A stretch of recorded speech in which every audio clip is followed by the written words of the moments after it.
Benjamin Koller from Mutoid Man. Esteban Brodsky. That's not your name. I'm Steven Brodsky from Mutoid Man. Thanks for looking at us.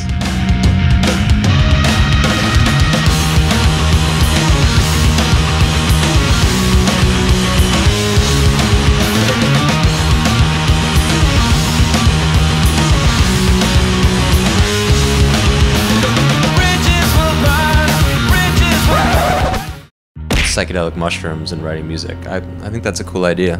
Additives, which is very interesting. We're just a big old melting pot of psychedelic additives. What was the actual question? Nice. That's a good compliment. We definitely have 6 between the 3 of us. And Nick always has his out of his pants for some reason, so maybe that's why they said that. Well, Ben and I are massholes. We originate from Massachusetts, and Massachusetts is a very sort of incestuous scene of musicians. Ben joined Caven at one point. This was coming up to like 10 years ago. Actually, is it more than 10 years ago? Late 90s, I was a fan of Caven and Converge, and Steve was in Converge, but then Steve wasn't in Converge, then I was in Converge, and then I was in Caven, then I wasn't in Caven, and then I was sort of in Mutoid Man, but then Mutoid Man didn't really go anywhere, and then we started Mutoid Man again, and then Nick was in Mutoid Man. It's all very demented and, yeah, incestuous and inbred and gross. You know, the only people, we were just saying this a couple days ago, the only people that refer to bands as supergroups is, like, you know, people that aren't in the band, like the media. The only supergroup truly is Sebastian Bach, Ted Nugent, Jason Bonham, Evan Seinfeld, and Scott Ian. Savage Animal! Fist! 5 members. We were just more concerned about trying to put a band together that felt right, seemed like it was the right components to go out there and, you know, play the stuff that we came up with in this tiny rehearsal space.